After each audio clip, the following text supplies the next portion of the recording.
अथ चतुर्दशोऽध्यायः। श्रीभगवानुवाच परं भूयः प्रवक्ष्यामि ज्ञानानां ज्ञानमुत्तमं यज्ञात्वा मुनयः सर्वे परां सिद्धिमितो गताः। इदं ज्ञानमुपाश्रित्य मम साधर्म्यमागताः सर्गेऽपि नोपजायन्ते प्रलयेन व्यथन्ति च।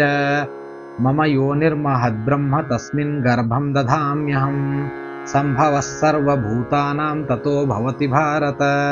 सर्वयोनिषु कौन्तेय मूर्तयः सम्भवन्ति याः तासां ब्रह्ममहद्योनिरहं बीजप्रदः पिता। सत्त्वं रजस्तम इति गुणाः प्रकृतिसम्भवाः निबध्नन्ति महाबाहो देहे देहिनमव्ययम्। तत्र सत्त्वं निर्मलत्वात् प्रकाशकमनामयम् सुखसंगेन बध्नाति ज्ञानसंगेन चानघ। रजो रागात्मकं विद्धि तृष्णासंगसमुद्भवं तन्निबध्नाति कौन्तेय कर्मसंगेन देहिनम्।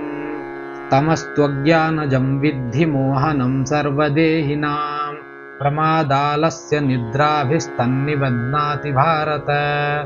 सत्त्वं सुखे संजयति रजः कर्मणि भारत ज्ञानमावृत्य तु तमः प्रमादे संजयत्युत।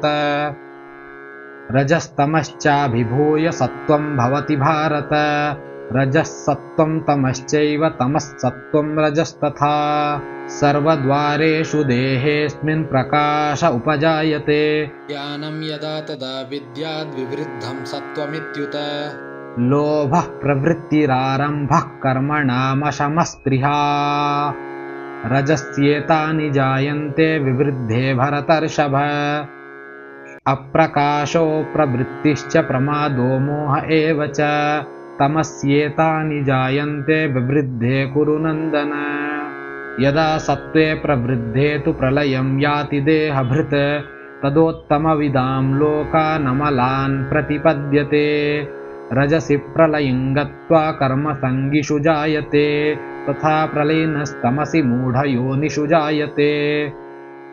कर्मणः सुकृतस्याहुः सात्विकं निर्मलं फलं रजसस्तु फलं दुःखमज्ञानं तमसः फलं। सत्त्वात् संजायते ज्ञानं रजसो लोभ एव च प्रमादमोहौ तमसो भवतो ज्ञानमेव च।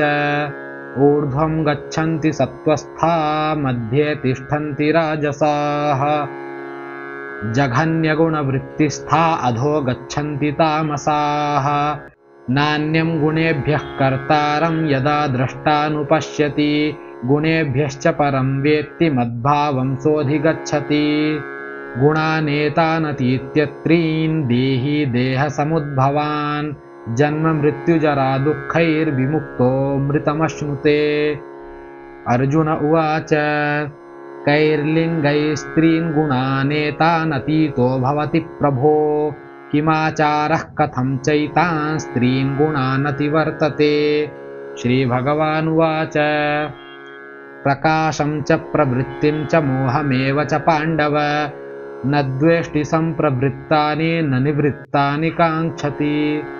उदासीनवदासीनो गुणैर्यो न विचाल्यते गुणा वर्तन्त इत्येवं योऽवतिष्ठति नेङ्गते। समदुःखसुखस्वस्थः समलोष्टाश्मकाञ्चनः तुल्यप्रिया प्रियो धीरस्तुल्यनिन्दात्मसंस्तुतिः। मानापमानयोस्तुल्यस्तुल्यो मित्रारिपक्षयोः सर्वारम्भपरित्यागी गुणातीतः स उच्यते। माञ्च यो व्यभिचारेण भक्तियोगेन सेवते सगुणान् समतीत्यैतान् ब्रह्मभूयाय कल्पते। ब्रह्मणो हि प्रतिष्ठाः ममृतस्याव्ययस्य च शाश्वतस्य च धर्मस्य सुखस्यैकान्तिकस्य च। ॐ तत्सदिति श्रीमद्भगवद्गीतासु उपनिषत्सु ब्रह्मविद्यायां योगशास्त्रे श्रीकृष्णार्जुनसंवादे गुणत्रयविभागयोगो नाम चतुर्दशोऽध्यायः।